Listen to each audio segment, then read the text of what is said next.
Hey guys, and welcome to this edition of our off-road camper build. Now this week has been a lot of wiring and things to do with wiring, but we'll get into those in a moment. The only non-wiring thing I've done is I put down some generic hold-down brackets on the fridge slide for the fridge, and the fridge is now strapped down, so that's one more thing to tick off the list. It's the finicky stuff that's taking the time, and I was asked on social media with regard to someone was looking at buying a teardrop camper, and I looked at what they were looking at buying and I thought to myself, whoever's made this has done all the easy stuff. They've built the box on a trailer and thrown a mattress in it and said, I have a camper. It's not really.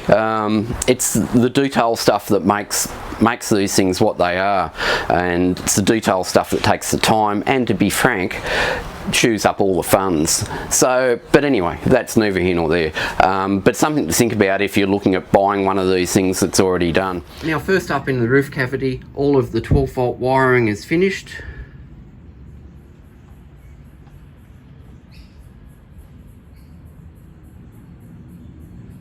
Apart from the feed-in from the solar panel. I do have to still run this 240-volt cable to the air conditioner, but as I said, I was focusing on 12-volt this week. Now with the external lights, they're only taped on. I just wanted to get them working and the wires in situ, because I have to put the cladding on and then mount them from there. As you can see on the hinged wiring cover, the 12-volt outlets are now working. This is the wireless switching unit for the lights. We'll go into that in a moment. The issue that I have had though is that I've had to rehinge this cover out further and make a new filler panel. I'll show you why when we open it. I've put in some catches to hold this in, and this is the wiring point for the camper. I've put in an Anderson plug, and everything now is basically finished except for a little bit of tidying. This cable goes to the battery, so that's the next wiring job. The reason I've had to rehinge this is to allow for this 6 fuse box. I could have had it there without the cover on, but I figured that having the cover is not a bad thing. We're using 5 of the 6 fuses already, so we do have one less for an upgrade. The beauty with this fuse box is though is that from the battery I've got 1 positive and 1 negative in. There's 2 points here for positive 12 volts, and I've just bridged those. With the 240 volt too, I've also got rid of the triple joiner here and put in a double, and we've daisy chained off the GPOs, so it's made all that a little bit tidier too. There's a little bit more tidying up in here to go, but basically finished.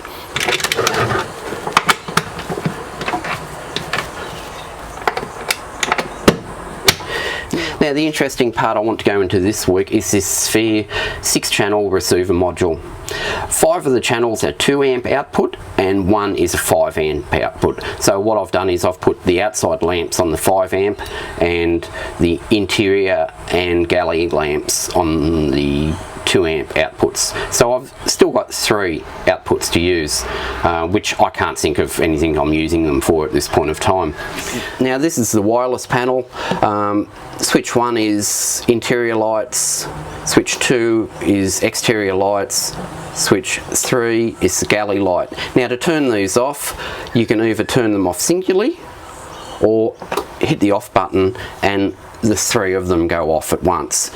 So they're quite an elegant solution. This isn't the only wireless panel.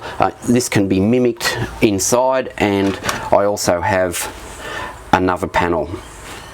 Now to program these is pretty simple.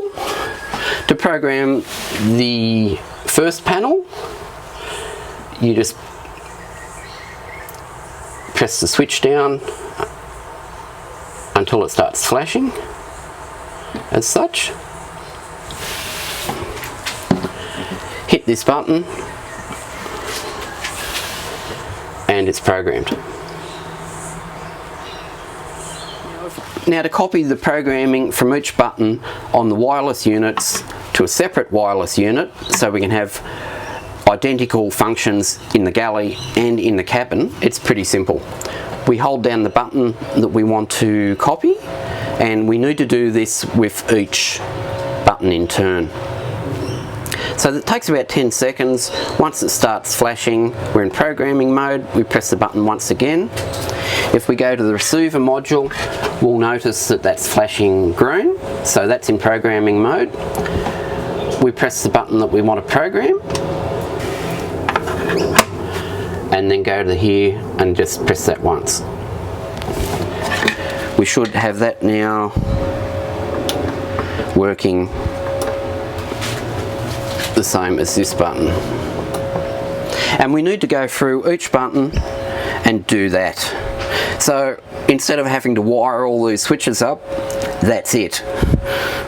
Now with the receiver module, I've mounted it so you can access it, so it makes programming it quite easy. Another option that I've thought of too is with these switches, because they are battery operated, you'll notice that once you press them to turn something on, you get an orange flash. Apparently when the batteries are low, you get a red one. So at that point you need to replace the batteries. But if you did run out of battery, you can manually do it with the switches here. So that gives me a manual override.